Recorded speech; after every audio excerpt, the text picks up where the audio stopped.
Euzubillahimineşşeytanirracim. Bismillahirrahmanirrahim. Esselamu aleyküm. Hürmetli televizyon görücü arkadaşlar. Sual ve cevap namlı programımızın yeni sahne arkalık sizler bilen yeni yüz görüştük. Bugünkü programımızın aziz mehmeni Şarkı Türkistan Ulemalar Birliği Reis Vekili Ustaz Mahmud Candamallam. Ben riyasetçi Abdüllahat Ucat. Hürmetli Damallam, hoş geldin. Allah razı olsun. Allah razı olsun. Hürmetli qarindoshlar, bugünkü programımızda cihatga alaqadar meselelerinki davamını diqqatingizga sunamiz. Qatiqinib ko'rishinglarni so'raymiz. Hürmetli domlalar, programımızın birinci sualdan başlasak. Bu İslamdaki Kur'anlık cihat qachon farz qilingan? Bu vaqt qisqacha ma'lumot bersangiz. Euzu billahi mineşşeytanirracim. Bismillahirrahmanirrahim. Elhamdülillah. Esselatu vesselamu ala Resulillah thumma amma ba'd. Esselamu aleyküm ve rahmetullahi ve berekatuh. Kur'anlık cihat qachon farz qilingan degan bu savol qarta. Peygamberimiz sallallahu aleyhi ve sellem'in hayatı qarasak, Kur'an-ı Kerim'in ayetleriga qaraydigan bo'lsak, asli kafirlar bilan bo'lgan kurash, cihat Resulullah'a vahiy kelgandan başlangan. Resulullah'a vahiy kelib, "Ve enzir ashiratikal aqrabin." Sen urug' tuqqanlaringni qo'qatqin. Xo'sh, Allah'a chaqag'in ve ularni Allah iymon keltirmasa agahlandirgin. Oqibatining ne kadar xatarli ekanligidan ularga xabar bergin. Deb Allah subhanahu ve taala buyruq qilgandan boshlab bu cihat umumiy tirishchanlik qilish, kuch chiqarish, Allohning dinini ustun qilish, bu dinni boshqalarga yetkazish, haqiqatni tunutish maqsadidagi payg'ambarimizning ko'rishi shu vahiy boshlangandan tortib boshlangan. Xo'sh. Bu kurash Makkada 13 yil mush shaklda davomlashgandan keyin bu 13 yil ichida musulmonlar nurg'un qiyinchiliklarga duch kelgan, nurg'un aziyatlarni tatgan, aciz musulmonlardan netçilgan musulmonlar Mekke'deki vaqtda o'ldirilgan. İslam bu yerda bundan keyin texmo gullanishi Mekke'nin sharoitida shu chog'dagi mumkin bo'lmaganligi uchun Alloh subhanahu va taolo o'zining payg'ambarini hijrat qilishga buyurdi. Hijrat qilishga buyurgandan keyin Madinadagi nurg'un kishilarningki uni oldida payg'ambarimizningki da'vatini qabul qilish orqali musulmon bo'lishi Rasululloh kelishdan burun Madina zimini odatda payg'ambarimizning hijrat qilishga tayyorlangan bir zimin bo'ldi. Madinaga hijrat qilishdan burun payg'ambarimiz sahobalarni Habisistonga hijrat qilishga buyurib, Habisistonga hijrat qilgan. Lekin yiroq bo'lganligi hem u yerdagi muqim bir hakimiyet, Hristiyan dini egallagan bir rayon bo'lganligi uchun islom targ'an bo'lsa-mu, payg'ambarimiz sallallohu alayhi va sallamning arab bo'lmagan boshqa bir zamonga berib bu dinni tartishi, Allohningki tarqitishi, balkim Alloh subhanahu va taolaning hikmati uni taqozo qilmagan. Payg'ambarimizning uyga hijrat qilishga buyurmay, Madinaga hijrat qilishga buyurgan. Buyurgandan keyin Peygamberimiz sallallahu aleyhi ve sellem Medine'ye yenip gelgen.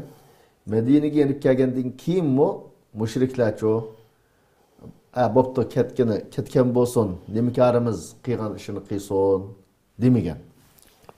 Demay, bu qochib ketibdi emasmi? Asli o'ldirish maqsadi bor. O'ldirish maqsadiga yetilmagandan keyin Muhammad qochibdi. Agar u Madinada biz uni qo'yib qo'ysak karimiz bo'lmasa, çoğun bizni xap qildigan, bizning hakimiyetimizga, bizning o'rnimizga hamını bir kuni tahdid elib keldi deb bulacho desa, Peygamberimiz sallallohu alayhi va sallamga qarshi nurg'un ishlarni qilgan. O'shunda qilganligi uchun hijratning 2-yili Alloh subhanahu va taolaninki وقاتلوا في سبيل الله الذين يقاتلونكم ولا تعتدوا إن الله لا يحب المعتدين degan mush oyatininki tushishi bilan sizlar Alloh yo'lida sizlar bilan urush qilgan, sizlarga qarshi tajovuz qilayotgan kishilar bilan Allohning yo'lida sizlar urush qilinglar. Mush urush qilish orqali o'zingni qo'g'dash, düşmenge zarbe berişden ibaret. Bu emelni yürgizanlar. Sizler tacavuz kılmanlar. Çekidini aşırı etmenler. Allah subhanahu ve ta'ala tacavuz kıyıqçılarını yaqtumaydı deb muş ayetning tushishi bilan cihatning farzligi, ya'ni qurolliq kurashninki farzligi hijratning 2-yildan boshlab boshlangan. Onundan keyin Peygamberimiz sallallohu alayhi ve sellem ta Bedir urushidan boshlab hamda rasmiy qurolliq kurash Bedir urushi, onun oldida ba'zi karvonlarni qo'lga keltirish maqsadida ancha-muncha har xil uşaq nimalar bo'lgan, lekin asosliq rasmiy arablar hammasi anglagan shu zamondagi boshqa qo'shni davlatlar, rayonlar hammasiga targ'an musulmonlar bilan mushriklar o'rtasidagi urush Badr urushi bilan boshlangan. Demak, qurolliq kurash hijratning 2-yili farz qilingan. Payg'ambarimiz sallallohu alayhi va sallam mushundan keyingi hayotida hayatının köp kısmı çoğu dese meyli kurallık yüzü çıkışı olsun bu uruşlarda ya ki sahabilerini kumandan kılıp her xil kabilelerge evet şu olsun cihat veren hayatı Peygamberimizden ötken. Allah razı olsun ustaz. Hem de bu cihatın ki farz kılınışındaki asaslık hikmet nime? Bu vakit kısaca böyle mesela. Her kandak bir din güllenişi, terakki qilishi, insonlarni qanoatga ega qilish uchun bir din egisininki kuchi bo'lishi lozim. Xo'sh. Kuch bo'lgan vaqtda andin insonlar kuchli odamlarga qaraydi va uning gapiga diqqat qiladi. Agar kuch bo'lmasa desa, har qancha to'g'ri gapni o'tirib qo'ygan sharoit ostidami, asandagi insonlar uning ishongan yoki ergeçken takdirdi mi köp sandık kişiler çoğu ise onu tanımaydı. Çünkü kainatınki kanunu et şu. Yani insanlardaki kanun ezelden tatıp şu. Aşında boğallık için şuna her kandak bir devletin sağlam turuşu, her kandak bir milletin güllenişi çokum bu milletinki küçük karta burada. Yani onun meyli ilmi küçü olsun, iqtisadi küçü olsun, kural küçü olsun. Muşula hazır teyyar milletler, teyyar devletler adette yüzünü saklap kalalaydı ve şundakla yüzününki tesirini her tarafki takıt alaydı. Şunun için cihattaki en birinci hikmet nimo dese, insanlığa Allah subhanahu ve ta'ala'nın bir ve barlığını tunutuş, insanlarını adette bendilerge ibadet kılıştın, bendilerge çokunuştun, aleminin fervedigarı boğan Allah subhanahu ve ta'ala'a çokunuşka insanların yitekleştin ibaret. Bunda digellik, İslam dini başkalarını sen Müslüman bulursan, Müslüman bulmasan seni öldürmen dep kişiler bilen bunda uruş kılamdı deyse, onda emez. Yani İslam dini Müslümanlar başkalar bilen uruş kıygan vakitte ulanın Müslüman buluşku mecburlaş üçün uruş kılmaydı. Belki İslam'ını yetkizişke tusancı boğan tusancılarını yokutuş arkalık halıkka sağlam boğan, doğru boğan İslam'ın yetiş fursunu yartıdı cihat arkalık. Onun dinkini o insanlar o İslam'ını kubul kılış ya kınmaslığı şu insanın üzerine tallışığı bağlık. Şunun için Allah subhanahu ve ta'ala şu Kur'an-ı Kerim'de muşahtinim diyen ise وَقَاتِلُوهُمْ حَتَّى لَا تَكُونَ فِتْنَةُ وَيَكُونَ الدِّينُ لِلّٰهِ فَاِنَا تَهَوْ فَلَا عُدْوَانَ إِلَّا عَلَى الظَّالِمِينَ Sıla şu zalimler bilen, şu kafirler bilen uruş kalanlar dünyada fitne pasat, yani siz yaşavatkan rayonda fitne pasat bulmaslığı için din Allah'a toluk, yani Allah'ın dini Allah için boğallık buluşu için sizler köreş kılanlar, uruş kılanlar. Eğer karşı taraf muşunu yetkizgenden ki buna düşmanlıktan vazgeçse, düşmanlık kılmasa uçakta tecavüz kılış yok. Yani fakat bu uruş kim geldiyse zalimlara, islomninki xalqqa erkin yetishini to'siman, musulmonlarni men usulum yo'qdiman deb islomning tarqalishini, yetishini, islom da'vatini to'sirgan zolimlar bilan urush qilish va uningdan boshqadan bilan shu urush qilish yo'q deb mushunaq degan. Demak, buningdan biz tarix qaraydigan bo'lsak, Payg'ambarimiz sollallohu alayhi vasallam masalan Makkada agar ashula Makka mushriklari islomga chiroyli da'vat qilishni qabul qilgan bo'lsa, hatto islomni o'zi qabul qilmay Rasulullohning da'vatiga to'sanchi bo'lgan bo'lsa, musulmon bo'lganlarni har xil uslublar bilan qijnimgan bo'lsa, mumkin Rasululloh Makkada yashab da'vatini ashara qilishi mumkin-da. Chunki nurg'un payg'ambarlarning hayotini qarasak, hayotida da'vat bilan bo'lgan, urush farz qilinmagan payg'ambarlar bor. Alloh avatgan payg'ambarlar ichida hamma payg'ambar o'zining qavmi bilan urush qilgan emas. Urush qilgan payg'ambar Suleyman alayhisalom, Davud alayhisalom, masalan Musa alayhisalom, payg'ambarimiz sollallohu alayhi vasallam ozgina payg'ambarlar urush qilganlik o'z qavmi bilan. İbrahim aleyhisselam'dan tutaylı, mayli İshaq, Yaqub, masalan Yusuf aleyhisselam, onu aldırırken hatta Nuh aleyhisselam'dan tatip ulanın hayatı qarasak, özünün qavmi bilan quralliq bir kurash qilgan ish yo'q. Da'vat qilgan. İslamga chaqirgan, bir Allohning tunishiga chaqirgan. Lekin hammasi urush qilgan emas. Payg'ambarimiz sollallohu alayhi vasallam va aslandagi payg'ambarlar urush qilgan. Nima uchun desa, Payg'ambarimiz sollallohu alayhi vasallamning Makka hayoti qarasak muayna aniq chiqib turdiki, qat'iy musulmonlarni erkin yashash fursatini ular bermagan. Rasulullohga imbarga yurgizgan, yem-ichmakni sotmaysan, qiz vermaysan, olmaysan deb o'zining millati, o'zining xalqi bo'lmiz. Shunda urug' tuqqan. Hammasi arablar shu zamonda. Rasulullohning Quraysh qabilasidan. Aşında tusumu lekin musulmonlarga shu qat'iy fursat bermagan. Oxiri yashashga imkoniyat bo'lmagan vaqtda payg'ambarimiz Makkani shunday yaxshi ko'rib turib, lekin yaxshi ko'rgan bo'lsa-mu, dinni yetkazish uchun Makkadan hijrat qilib chiqishga majbur bo'lgan. Bu shunda bo'lganligi uchun, demak, Alloh subhanahu va taolo shuning uchun jihadni musulmonlarga farz qilgan. Eng birinchisi biz tarix qarasak, zade musulmonlarga çoğum bu İslam dinini başkalarına yetkizishni to'siman deydigan. Hatta o'zining vujudini xotirjam salomat yashayapsizmi, shu yerda yashag'ini qo'ymayman deydigan kafir dunyoda çok bulab kelgan.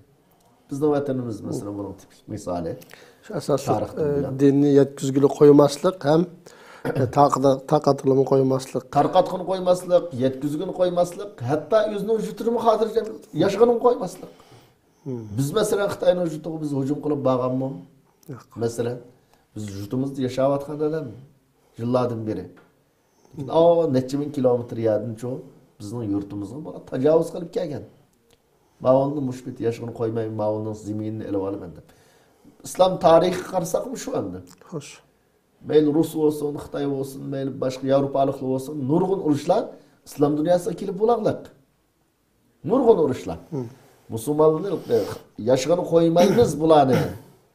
Bularni mushunda dunyoda bo'lishi bizga tahdid deb qarab, masalan, mush asosda nurg'un urushlar islom dunyosida bo'laqliq. Hozir bizning vatanda urush bo'layotdi, boshqa nurg'un yerda urush bo'layotdi. Demak, asosliq mushu birinchi hikmat musulmonlarni qo'g'dash, Allohning bir va barlig'ini tunutish.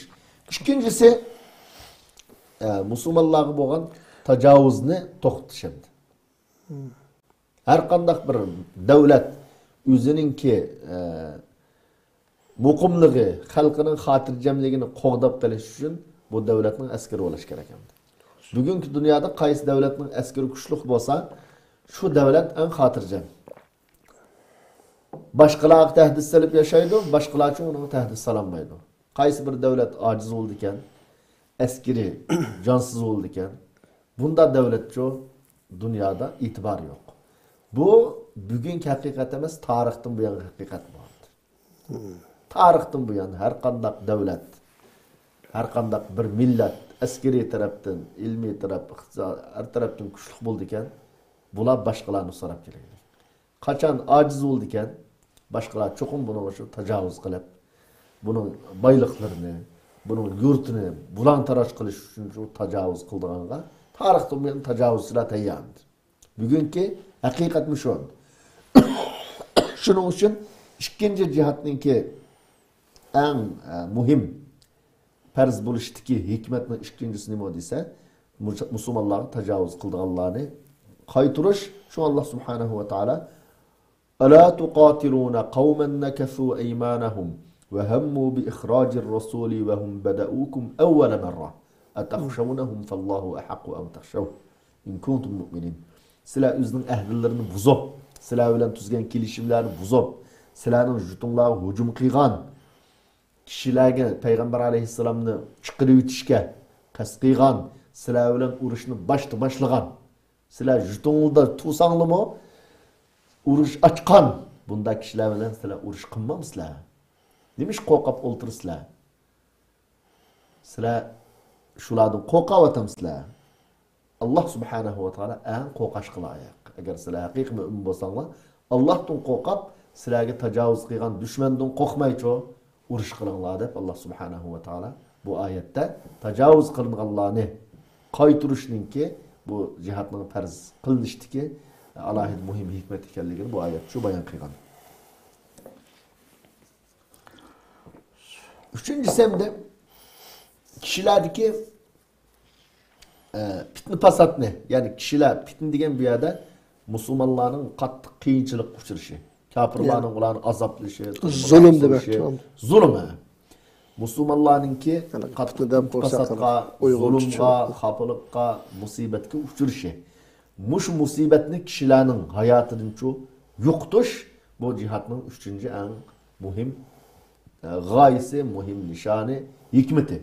Şu bu vakit Allah Subhanahu ve Teala Kur'an-ı Kerim'de ne mi deydi ise وَمَا لَكُمْ لَا تُقَاتِرُونَ ف۪ي سَب۪يلِ اللّٰهِ وَالْمُسْتَضْعَف۪ينَ مِنَ الرِّجَالِ وَالنِّسَاءِ وَالْوِلْدَانِ الَّذ۪ينَ يَقُولُونَ رَبَّنَا أَخْرِجْنَا مِنْ هَذِهِ الْقَرْيَةِ الظَّالِمِ أَهْلُهَا وَاجْعَلْ لَنَا مِنْ لَدُنْكَ وَلِيًّا وَاجْعَلْ لَنَا مِنْ لَدُنْكَ نَصِيرًا.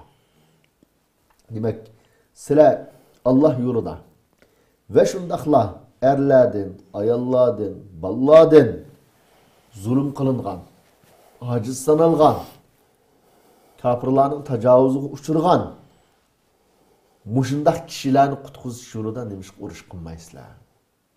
Bulanın ümidi, Allah'ın tilekleri nime o deyse bula iyi ferveydigarimiz bizni bu bizga zulüm kılıvatkan bu rayondan bizni kutkasla, bizni bu yerden çıkasla, bizni sizle özleri bizni kollaydıgan bizga bir yardımcını özleri bizga evasla depço bula her daim Allah'tan muşun tilaydi diyor. Tabii halda bugün günde Şarkı Türkistan Müslümanları bizning halkımız ümidi mesela kaçan bizni muş zulümden kutkuza qarindoshlarimiz Müslümanlar kaçan muşundan kutkuza deb ümidi muşundan hem şularni kutquzishiningki birdan bir yo'li jo'q desa chuqum düşman bilan kurash qilishdan boshqa yo'l yo'q buning. Aynı şekilde bu yani kaçan biz Allah Teala'ga ibadetlerimizni joyida qila olamiz. Bizning xalqimizda asosliq shu diniy tarafdan chiqmadanlarni tarafkor. Bedel tiyilishi o'shamdir. Musulmon bo'lganligi, musulmonlik bilan Xitoylar o'xshamaganligi. O'zining kimligini islom dinini bir qo'rg'on qilib turib, tarixda bu yana saqlaganligi birdan bir jinoyati xalqimizda. Boshqa jinoyat yo'q. Agar ular mush din bo'lmay, ularda o'zining kimligini saqlayolmay Xitoylashib ketgan bo'lsa, har xil millatlar var Xitoyning ichida. Din olmaganlik uchun Xitoylashib ketgan millatlar var. Şurada Xitoylashib ketgan bo'lsa, Xitoy so'zlaydigan, yeydigan, ichadigan, kiydigan bo'lib ketgan bo'lsa, mumkin xalqimiz qolmaydi. Hozir shunda qilishga tirishyapti-ku. Hozir Xitoylar qilaman deb tirishyapti. Shunda qilib seni qo'shib olaman o'zimga. Bizga o'xshash qilaman seni degan maqsadda qilyapti. Shuning uchun 3-cho'ng bir hikmat nima desa, kishilardagi musulmonlarning beshidagi zulmni ko'tarish. 4-inchisi tabiiy holda davlatni qo'g'dashimdir. Devletni qo'g'dash uchun yuqoridim deb o'tdik. Askar bo'lmasa, Düşman bularni ko'rgan vaqtda qo'rqaydigan bir kuch olmasa davlatni qo'rqitgan olmaydi. Bizning Xitoyning besvelishda shu chaqdagi bizning ichki ziddiyatlarimiz, masalan Saudiya davlati zamonasidagi ichki ziddiyatlar, ojizlik, O'rta Osiyo bilan bo'lgan O'rta Osiyodagi asli bir davlatli zamonisida. Lekin bu sherdagi o'zaro har qaysi imoratlar shu chaqdagi biz bilan urush qilishi, kurash qilishi, shu sababdan ojizlishi bilan andan bir tarafdan Rus, bir tarafdan Xitoyning cho'ng tajovuzi shu usulda qilish. En muhim hikmet sırlarının biri muş arkalık çoğu desen başka Müslümanlara tecavüz kılmen diyenleri korkutup duruşandı. Yani cihat arkalık. Cihat arkalık. Xuddi bugün günde mesela bir net 5 devlette hazır halkara itiraf kılgan 5 devlette atom gücü var. Xalqaro e'tirof qilmagan 2 davlatda atom quroli bor, Hindiston bilan Pokiston. Atom kuchini hech qaysi davlat ko'pincha holatda bu qurolni ishiltish quroli deb qaramaydi. Bu qo'rqitish quroli deydi. Ya'ni atom bor davlatlar biz bilan urushsa, masalan, urushib qolishdan qattiq hazar eylaydi, diqqat qiladi. Atom bor degan asosda boshqa nurg'un davlatlar bu davlatlardan qo'rqaydi. Qo'rqib unda davlatga tajovuz qilmaydi. Urush achanmaydi. Jihad qildigan qo'shin bor. O'zininki jenin tikalaydigan, o'limni, hayotlikni yaxshi ko'rgandan bak yaxshi ko'radigan qo'shini bor. Bunda davlat o'qasi desa, tabiiy holda dushmanlar bu davlatga tajovuz qilmaydi. Hujum qilmaydi. Shuning uchun Qur'oni Karimda va a'iddu lahum mastata'tum min quwwa ve min ribatil khayl turhibuna bihi aduvallahi ve aduvakum. Yani bu yerdeki kuşunun tayyor bo'lişi, odam kuchi bo'lsin, qurol kuchi bo'lsin, düşmanni qo'rqitish maqsadida tayyorlik qilinglar deb buyurishi. Qo'rqish nurg'un davlatlarni bizga urush qilishdan to'sab turadigan narsa qarshi tarafning qo'rqishi.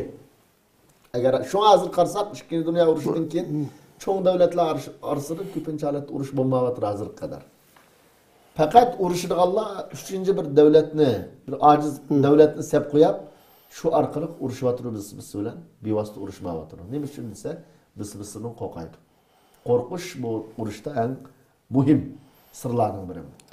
Şuna Müslümanların ki muşunda küçü olsa, yani düşmanını kokta alaydıgan. Çünkü bizden mesela... Demek yani yukarıdaki biz 3 tane hikmetini sanıp öttük. Tötünü sanıdık. Birisi... Yok, o manadın burun kıyını dedim de. Asaslık mesela Allah Teala'nın ki cihatına perz kılası hikmetler. Şu hikmetlerin takazasını icra kıldığın şart, en çoğu şart yani. Müslümanların küçük buluşu, cihatka tayarlık kılışı. Biz hazır şu noktaya gelip toktap kaptık. Bizden milli armiya öz zamanızdaki, yani 44'teki kurulan Cumhuriyetinin milli armiyası. Şu çağda tarihlarda her xil nimeli var, 100 mingda qo'shini var degan nimeli var mesela. 100 ming qo'shin degan bu bek cho'ng gap aslida.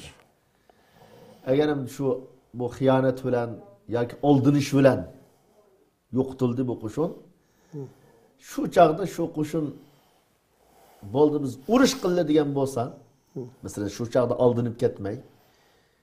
Mümkün Xitoy bilan Rus'tan ibaret bu iki kuch yani besverish ihtimolliği batı. Lekin u çağda urush bilan bo'lgan bo'lsa bizning vaziyatimiz cho'qim boshqacha bo'ldi. Urush bilan bo'lgan bo'lsa, hatto urush qilib turib, urush maydonida ulab besib olgan bo'lsa dushman vaziyatimiz cho'qim boshqacha bo'ldi. Hozirgidek mesela Xitoy bizdeki bir ülkemiz yoki biz unda diyemeyti şu. Unda diyemeyti. Hatta unda diyemeyti.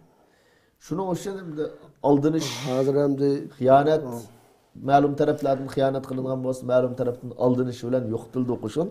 Demak, cho'ng bir kuchda endi. Cho'ng bir kuchda. Dadimiz shu sildegandek bo'g'anlik uchun xalqarada Xitoyning bizni besavog'anligini e'tirof qildirish uchun bir kuch sarf qilyapmizda. Şunun kuchavatimiz. 6. yani bu cihattaki en muhim sırlarının biri nima desa, munofiqlarning pash bo'lishidir. Mesela biz Medine hayatı qaraydigan bolsak, nima Mekke hayatı qaraydigan bolsak, Mekke'de munafiq yo'qdi. Xo'sh. Nima uchun desa, u yerda munofiq degan kim o desa, kufrni qalbida yushirib, iymonni oshkorlaydigan. Mekke'de musulmonlar ojiz bo'lganligi uchun bu yerda kufrni yushirishga ehtiyoji yo'qdi. Kafirligini e'lon qilib yuraverdi. Lekin Medinaga kelgandan keyinchi desa, musulmonlar kuchlangan siri munofiqlar o'zining iymonini oshkorlab, kufrni yushirishga ehtiyoj tushdi. Urush bo'lgan vaqtda desa, qalbida nifoq va adam tabiiy holda jenini, melini tikanmaydi. Shu orqali qanday vurdi desa, munofiqlar pash bo'ldi. Masalan, Uhud urushida pash bo'ldi. Uhud urushi bo'lmagan bo'lsa, balkim shu zamondagi nurg'un munofiqlar pash bo'lmasligi mumkin. Abdullah ibn Ubayning kayniga kirib, 300 dak adam askarning 3dan biri qaytib keldi yo'ldan. Shu orqali munofiqlar oshkor bo'ldi. Shu Qur'oni Karimda ma kana Allohu liyazara al-mu'minina ala ma antum alayhi hatta yamiza al-khabitha min at-tayyib. Allah subhanahu va taala müminlarni ular yaşayotgan bo'yicha hayotga hech qanday bir xafalık musibat kelmay bu bo'yicha tashlab qo'ymaydi. Chuqum haqiqiy rostchil mümin bilan yolg'onchini ayiradigan ma'lum ishlarni, urushlarni, ma'lum sabablarni qilish orqali bularni sinaydi. Shu orqali yaxshi kishilar bilan, rostchillar bilan yolg'onchilarni Alloh subhanahu va taala ayiradi degan. Demak, eng muhim bu urush qilishdagi hikmatning eng muhimlarining bir qaysi desa, musulmonlar sipini tozalash, paklash, rostchil kishilar bilan yolg'onchilarni, kufrni yushirib, islomni oshkorlagan munofiqlarni ayirib chiqish. Allah razı olsun ustoz. Bugünkü programımızda bir şeyler ahlaştıraydı. Bunundaki bahseden cihatdan türlü kirip geçsek, bak uzak kıtkandı akılda. İnşallah keler. Ahiriste ben bir ağız Twitter'dan boğandan keyin, yani cihattaki en muhim bir sırrımda, muş arkalık Allah'ın rahmetiga erişiş, cennette üstün makamına erişiş, günahlarının affu qilinishi bu muhim hikmetlerden biri. Şu Kur'an-ı Kerim'de nima deydi desem, o cihat ayetinden keyin ve liyumahhisallahu allazina amanu deb alohida tamhis degan bu so'zni ishlatgan. Ve liyumahhisallahu allazina amanu ve yamhaqal kafirin. Haqiqiy iymon etganlarni paklash, kafirlarni halak qilish, yo'qotish. Deb bunun aldığı şu ve yettehize minkum şuhada. Sizlerinin işçilerden, müminlerin işinin şehitlerini tallaş. Demek Allah'ın ki şehit diyen bu mertebeki erişmiş o dese, bu naiti uluğ emel boğaçka, bekkat iş boğaçka, diğerliği ki adam buna erişemeydi. Bu şehitlik makamı erişmiş cihatının ki, hikmetinin ki biri. Allah razı olsun. Hürmetli kardeşler, bunun bilen bugünkü sual ve cevap namlı programımız ahırlaştı. İnşallah başka programlarda görüş ümidi bilen hem onların Cenab-ı Allah Teala'ya tapşırdık. Hayırlı hoş aman bilunlar ve selamu aleyküm ve rahmetullahi ve berekatuhu.